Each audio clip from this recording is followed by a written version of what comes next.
What's up everybody, this is Mosen here with MTA 71 for the 18th of May 2019, and boy, we got so many small news and posts from Blizzard right here regarding the beta.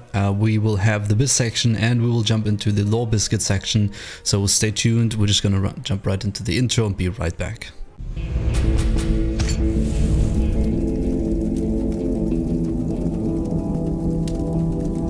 And in the news today, we got a post by Etecc, and this is the first one of the day. We are going to read it a little bit.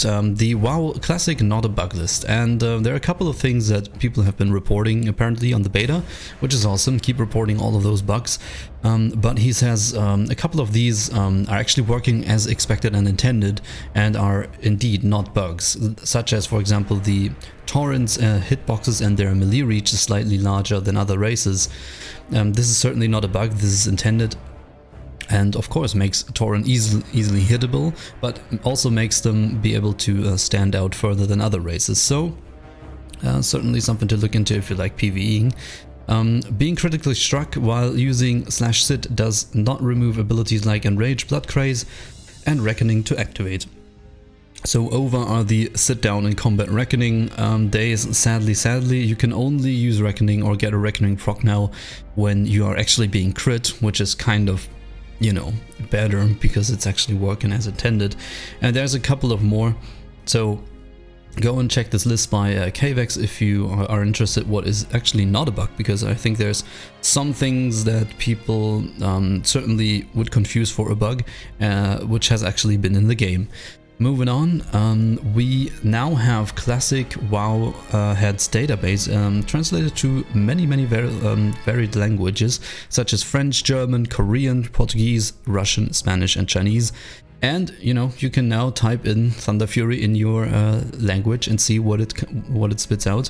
You know, when you're playing the game in a different language and you're actually planning to play on different servers that are not English, you will now have the correct database for it, so you can actually check out the items that you are looking for. So if your language is not English and your native language is something of these couple of languages, then now there you go, you are saved now and you can play it in your own language, which in German is a little bit weird, I have to say, but we're gonna stick to English. But yeah, there you go. I know, for example, in German this can be, well, lead to various or a lot of confusion, because words are like 17 kilometers long compared to English. So there you go, you can now view the database in your language, and that should help you out a little bit. Then we got the WoW Classic Beta known issues list. That's kind of a, you know, same thing posted by Etecc, and Etecc made a list of all of the things that they already know are not working as intended, basically the counterpart to the other list. And you can see there what's going on and which things they're actually actively working on and they already know is a current bug. So you can go to this list and see what has been reported, so you don't have to report it twice. But they definitely appreciate all of the feedback of the people reporting the bugs. Moving on, there has also been a small video posted by Crackhills, and he says he's seen a little bit of sharding going on the server and is outraged. So if we're looking at this video, you can see him you know, attack a crocodile, which then despawns in the river. But I already know this particular spot, for example, on a couple of servers we've played on. This is a known issue for this particular spot, so this is not actually sharding. And you know, Blizzard community managers have already responded that they are actively working on this. And this is, as of right now, not really you know, a case of sharding, but rather a known issue of that mob despawning, or the whole area of the river really has a couple of spots where stuff just despawns. So they're working on that, and it's a known issue. Don't worry. We can still pray that they're not introducing sharding too much into the game as of right now. This has been the news section, and we are moving on into the BIS. The BIS. And in today's BIS we got the Gnomish Battle Chicken, and this is a rather interesting companion and a trinket for engineers that are at least at level 230 with the engineering skill. And you might ask, why the hell would I waste a trinket slot to have a chicken in it? And the answer is rather simple. It's a great raid buff, okay, a group buff. It's a group buff. We got a say how it really is. This trinket will summon a battle chicken that will fight for you for 2 minutes until it is destroyed. Cooldown is 30 minutes, so the real value here comes on very hard bosses. You can pop this prior to the fight, then switch your other trinket back in, and there you go, you have another really cool trinket. And the strength of this trinket is actually that this chicken will just attack for, I think, 1 damage every 2 seconds, and as you can read here in the comments, and sometimes it does enrage though, and this is the cool and interesting part. The chicken will enrage and go berserk, and then it attacks with 80 damage, and it also gives you a group buff, which increases your attack speed for 5% for 5 minutes, and that's what you're really looking forward to. You can also pop this on trash before a boss, right before you attack a boss. So I would definitely recommend this trinket or this chicken for I don't know, like rogues, etc. They can actively trinket swap, for example, or hunters, and you can provide this for your group as a really sweet and nifty group buff. So you should go and check that out, get your engineering up, get your trinkets, and use the chicken, and be the hero of your melee group that will then profit from 5% attack speed. And don't forget, in vanilla it's not like there's a lot of attack speed buffs in the game. This and, for example, the Orgrimmar buff are one of the few things that really give you attack speed, and certainly warriors will love you for this. Anybody would. And yeah, so these chickens really do help. You know, it doesn't hurt that more people in the raid have this, or more people in one group actually. We will definitely try and push for having all of our rogues and warriors using this trinket. Not all of them, you'll never get all of them to use it, but you know, as many as we can get. So there you go, the gnomish battle chicken. This is your choice if you're not a goblin engineer for the Zapper charges. Also, there are a couple more news regarding the beta, and a couple of thoughts from me on the beta side of things. As you can see right here, these are the release times for Classic, and with a sweet counter on the bottom of the page, and a world map, basically. You know, you can see when it is released. It also says on top. So that is for the Europeans is midnight 27th of August, and for the Americans 3 PM August 26th. There's all of the other times that you need. This site actually provides you with a little bit of extra information, and for anybody that is in the no beta club like me, there will be more stress tests coming, so you can look forward to that. And there will be a stress test one Wednesday the 22nd until Thursday May 23rd, and then June 19th until June 20th, and July 18th until July 19th. And these stress tests will be they are looking to have as many players in as possible, so you can go ahead and at least play a little bit of beta right there to see if the servers actually hold. So there you go. These are a couple more things for you to note. So far the beta has been really well received. I've been checking a lot of streamers out, you know, since we are in the no beta club, because we're not big enough, obviously. You know, I've actually watched a couple of streamers, and so far I think the beta has been really well received. We have huge numbers and viewers on a lot of streamers. Also small viewers, streamers that got lucky and have the beta key are actually gaining a lot of views. It's really awesome to watch. You know, and people or streamers have been hitting up to 90k, I think it was on Asmongold's channel, which is of course he's already very much known, but you know, this has been a peak, and I think that's a very thing that's also in Blizzard's interest, to see that this game is actually creating the hype and the interest they hoped for. So if you want to go and check a smaller streamer, I have noticed and I've been watching for a little while, you can go and check out Tuna Tornado. That's somebody that also already hosted me a couple of times, so I thought maybe, you know, give something back and go and check Tuna Tornado out. Is a really nice guy, and he's a very small streamer still, but you know, he's very entertaining, so I'd recommend that. For all you Germans, the cool channel of Onkel Barlo now has the beta key. It has arrived, so he's streaming the classic beta as well for all the Germans. If you're not interested in the English Twitch stream. And yeah, there has been a little bit of discussion going on that you know, streamers that actually got the beta access should you know, stop rushing to certain levels and actually report bugs, because it's not a race who's the first 30, but it's more about, you know, testing and reporting bugs. So we can hope for that. I've been following that discussion in various chats, which I can kind of agree. You know, sometimes also there has been a little bit of a discussion that when you introduce a lot of people that haven't actually played Classic, in, you know, aside from private realms, that they might report things that aren't actually a bug, and we can just hope that Blizzard knows how it's supposed to be. For example, when bosses hit too hard and the group wipes and people think it is bugged because he hits too hard, when in reality you just have to, you know, be on your toes a bit more. And we can just hope that this doesn't lead to anything getting nerfed into the ground, because we know we already have a version of WoW for that.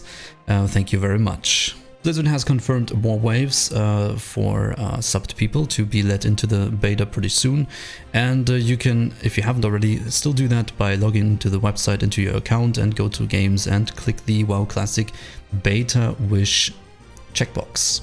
Chances are going to be very slim, but as we said, there are going to be more stress tests where most of the people can be testing out the beta. And with that, it is time for Lore Biscuits. So in today's Lore Biscuits, we are going to cover Tyrion Fordring, and Tyrion Fordring is probably a well-known character for most of you, but he plays a not so important role in Classic and is rather a hidden quest giver that actually starts out a quest line that is providing you with pre-raid BIS material, and you should definitely go check out the quest he gives. And I thought, since it's a really cool character and he has a very huge chunk of background lore to it, I thought we give you a little bit of background information on him and see what's going on with that guy.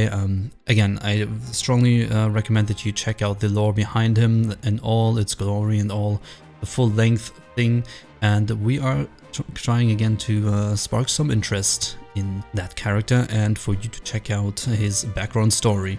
Tyrion Fordring was one of the first 5 Knights of the Silverhand selected by Archbishop Launces Fowl, and was one of the heroes of the Second War.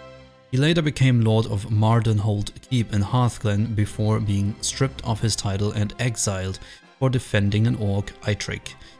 Following the death of his son Tyrion Fordring, Tyrion committed himself to refounding the Order of the Silver Hand. He led the Argent Crusade, an organization consisting of the Old Knights of the Silver Hand and the Argent Dawn, against the Lich King and the Scourge.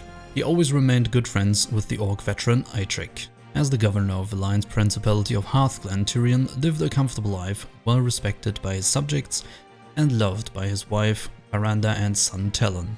Both a great warrior and a just ruler, Tyrion was renowned throughout the Kingdom of Lordran. In spite of acclaimed military prowess, Tyrion's experience as a paladin during the Orcish invasions had taught him to value peace. After the wars were over, Tyrion prayed every night that no conflict would ever bring harm to his subjects again. One day, he encountered an old orc hermit living in an abandoned tower. The two immediately battled and traded blows until a piece of the ruined tower collapsed on Tyrion, knocking him senseless. He awoke in his bed days later and discovered that he had been found badly beaten, tied to his saddle, and had been healed by his ambitious second, Barthilas. Realizing that the orc had saved him, Tyrion set out and retraced his steps back to the tower. The orc Etecc told Tyrion that before the coming to Azeroth, the orcs had been a noble society rooted in shamanism. After the war, he had left the corrupt horde. Tyrion, seeing great honor in Etecc, promised to keep his existence a secret, returning to his people and informing them that the orc had been dealt with and was not a threat. Barthilas was not so confident and called Saidan Deathrohan to come and settle the matter himself. Deathrohan picked up the trail and led a group of hunters in the woods where they found Etecc. During the orcs' capture, Tyrion fought against Deathrohan's men, prompting Barthilas to gleefully note that his actions were treasonous. Tyrion was brought to Stratholme to stand trial. Despite Carandra's pleas to forget his honor and tell the jury what they wanted to hear, Tyrion, hoping to be an example to his son, told the court exactly what had happened. Ultimately, the jury of Admiral Dalen Proudmoore, Archmage Antonidas, Archbishop Alonsus Fowl, and Prince Arthas Menethil decided that since Tyrion had assaulted Alliance soldiers, he could no longer be a member of the Knights of the Silver Hand and was doomed to exile. Uther the Lightbringer performed the ceremony to strip Tyrion of his powers and send him home to gather some supplies. However, as a last token of respect to his friend, Uther did not exile Tyrion's family for his crime. Desperate to prevent Etecc from being executed for war crimes, Tyrion rode back to Stratholme, where he attacked Etecc's guards. Surprised, they still managed to subdue him until a group of orcs stormed into the city. Tyrion used the distraction to free Etecc and flee the city. When they were in the wilds, Tyrion saw that Etecc was near death and did the only thing he could do: call upon the powers of the light to heal the orc who had saved him. To his surprise, he still had the powers blessed by the light and Etecc was saved. They abruptly found themselves surrounded by orcs and a new war chief, Thrall, who approached Etecc and invited him back into the Horde, which had since reverted to its shamanistic roots once more. Etecc was thrilled to accept. Before he left with his people, Etecc proclaimed that Tyrion and he were brothers, bound by blood and honor. Through his actions, Tyrion also gained the undying respect of Thrall, one of the few humans he holds in such high regard, and which continues to this day. Tyrion remained in Lordran to watch his son Talon be inducted into the Silver Hand. His son later became the Lord of Mardenhold. Tyrion's wife told his son that Tyrion had died, and even took him to a false grave at the Undercroft, where Talon buried the toy warhammer his father had given him in his memory. Tyrion lived out his exile in a small farmstead in the northwest of what became the Eastern Plaguelands, on the shores of the Tondroril River with his trusty horse Mirador. During the Third War, he often fought off the Undead Scourge. He was dismayed to find later that his son Talon joined the Scarlet Crusade and even became the High Lord of that order. Nonetheless, he kept watching his son from afar and even enlisted some adventurers to help him as he and a few crusaders became entrapped in the small village of Cinderholm, surrounded by Scourge forces who were interrupting the Crusade's attempt to resettle the area.